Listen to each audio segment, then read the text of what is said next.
kabajamtootaa fi daawwattoota keenya akkam jirtu annagaa kooti baga nagaan dhuftan jedheera.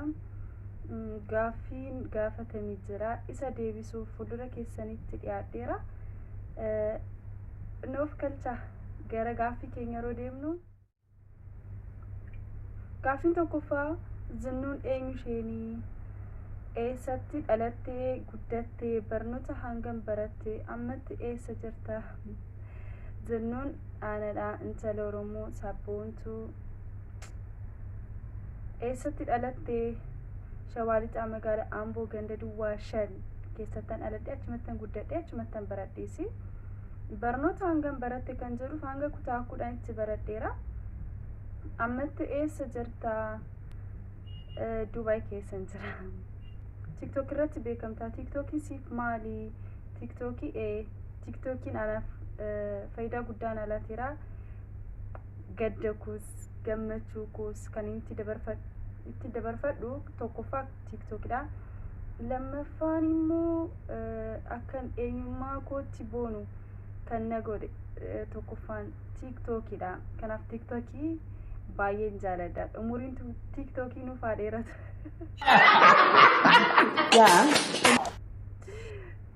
Okay, gara gaaffii sadaffaa yeroo deemnu erga TikTokii eegaltee gaaffiin jaalalaa siif dhiyaatee beeka? Guyyaa guyyaan kan sobaas kan dhugaas inuma dhiyaata jechuudha. Gaaffii arfaffaa hanga har'aatti gaaffii jaalala nama meeqa siif dhiyeesse? Ati yoo jedha hangam akka taane hin beeku hangam akka taani. Ani immoo nama tokko hin gaafanne. Si jaaladheera jedhee nama tokkotti himadhee hin beeku. What a shock, man! Gara shanaffaa hanga har'aatti dhiira meeqa waliin jaalalaan jiraatte? Dhiira 2.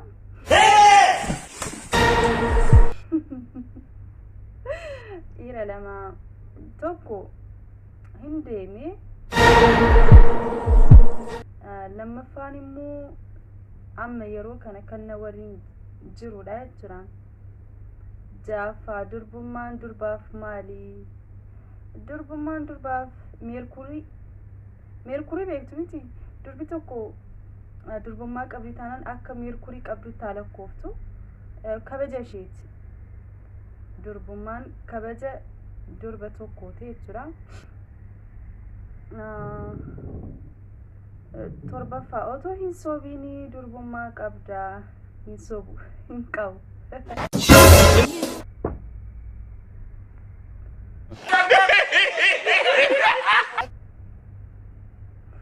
Okay. Yoo hin qabaanne dhiira jaalattuuf kennite? Dhiiran jaaladhuuf hin kenne. 8ffaa shamarran yeroo ammaa baay'inaan durbummaa hin qabanii. Sababni isaas maali? Baay'inaan hin qabanii jennee murteessuu hin dandeenyu. Saayintistii qorataa eenyutu irra qaqqabe? Qabaachuus qabaachuu dhiisuus danda'u. Yoo hin qabaanne ta'e immoo akka yaada kootti haala jijjiirama yeroo jechuun dur yeroo hiriyaa qabannu yookaan jaalalee qabaannu balbala fuulduratti hin dhaabbannu, bashannana hin deemnu. Maaliif warri keenyas nutti oori'u. Lammaffaan immoo ni qaanofnas ni sodaannas. Amma garuu jaalalee qabda taanaan biyyaa biyyatti deemtee bashannantee deebuu dandeessaa jechuudha. Kanaaf dhiirris immoo hammuu gana jechuun bakka wal qixaadha. Kan durbummaa qabdus kan hin qabnes. Yeroo dhiirri tokko intala tokko jaalate taanaan kan durbummaa qabdu malee fuudhuu hin barbaadu. Amma garuu wanta akkasii hafeera. Maaliif isaanuma furachaa jira? Okay. 8ffaa saglaffaadha. Jaalalaan qabamtee nyaanni si didee boochee beektaa? Sirriitti sirriitti boo'ee beeka. 9ffaa ulaagaan dhiirarraa barbaaddu maali? Amanamummaa isaa qofa anaaf gahaadha. 11ffaa jaalalli dhukkuba moo dawaadha? Jaalalli dhukkubas dawaadhaas. tokko kan jaalate of miidhaa isheen jaalatamte hin boontii garuu dhukkubasii dawaadhaas jechuudha. Okay, kudha lammaffaa jaalalaan qabamuun sitti tolaayi. Natti tola. Jaalalaan qabamuun jaalali kennaadha, kennaa rabbiiti. Kanaaf nan jaaladha jechuudha. Gaaffii 13ffaan immoo maal jira? Weellistoota Oromoo keessaa kan qalbii kee hatu irra caalan hatu eenyudha? Anaaf weellistoonni Oromoo hundi isaanii ija tokkoon isaan laala. Baay'ee tokkoon isaan jaaladha. Garuu irra caala kan qalbii koo hatu. Hey y'all, come look at this. Galaana Gaaromsaa. Baay'ee tokkoon jaaladha. Asumarraan itti naa himaa akkan isa jaaladha. Okay. Masaanuu siif maali? Diina ka. Masaanuu hin jaaladhu. Masaanuu jechuun immoo ani fakkeenyaaf dhirsa qabataanaan yookaan abbaa manaa qabataanaan abbaan manaan koo gadi ba'ee shamarree biraa fuudhee natti fidataanaan isheen anaaf masaanuu kooti. Anis immoo isheef masaanuu isheeti.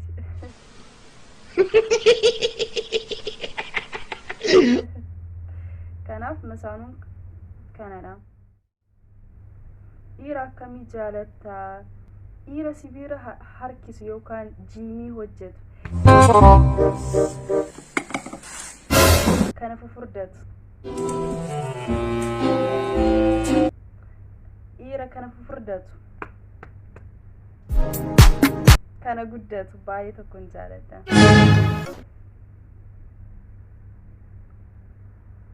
Dhiirarraa maal jibbitaa garaa of?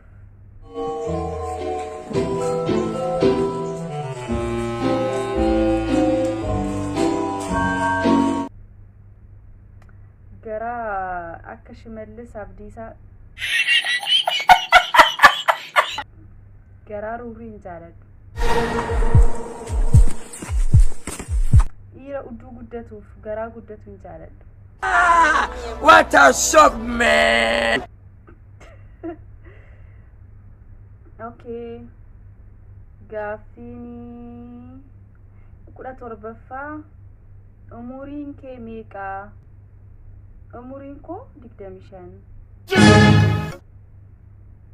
18ffaa. Mana fincaanii keessatti suuraa selfii kaatee beektaa?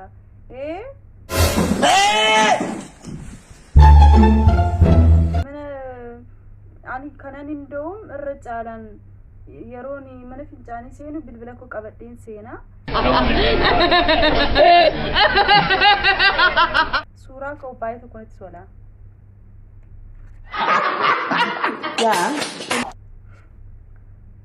Akka gaaffii 19ffaa yeroo deemnu akka obboleessatti namni sitti riqee jaalalli isa qabee jira yookaan atis si qabee beeka akka obboleessa kootti natti dhiyaatee jira. Jira. Anis jaaladheera. Innis na jaalateera. Jira jechuudha. You won't understand. 20ffaa. Qarshii miliyoona 10 osoo argatte maal itti goota? Miti qarshii miliyoona 10 isaati. Miliyoona tokkitti osoo argadhe anaaf gahaadha. Ilmaan Oromoo mana hidhaa Saawud Arabiyaa keessatti kan daraaramaa jiran, kan rakkachaa jiran, isaan faan qarqaaraa, ijoollee haadhaaf abbaa hin qabne isaan faan qarqaaraa jechuudha. Sirba eenyu jaalattaa? Miinu sirbi sirba nan jaaladha garuu baay'ee sirbuu hin danda'u. Sirba Haacaaluu keessaa isa haaraa keessaa carraa ilma namaa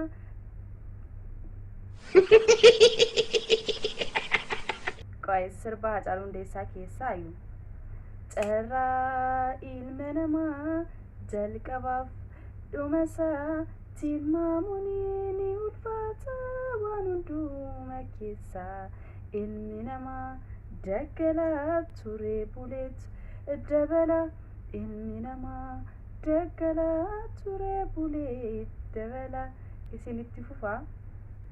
Digdamii lammaffaan immoo dandeettii addaa maal qabdaa? Daansii Afrikaa yookaan immoo shubbisa baay'ee tokkoon jaaladhaas nan yaalaas jechuudha. Nan jaaladha baay'ee. Digdamii sadaffaan immoo jara keessan jalaa waa hatti rukutamtee beektaa?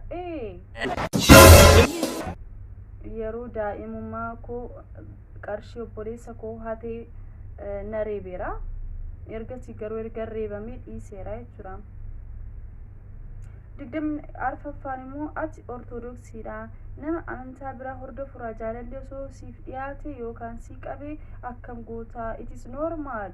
Ande ani musliima ta'e inni kiristaana ta'e amantaan hin daangessu.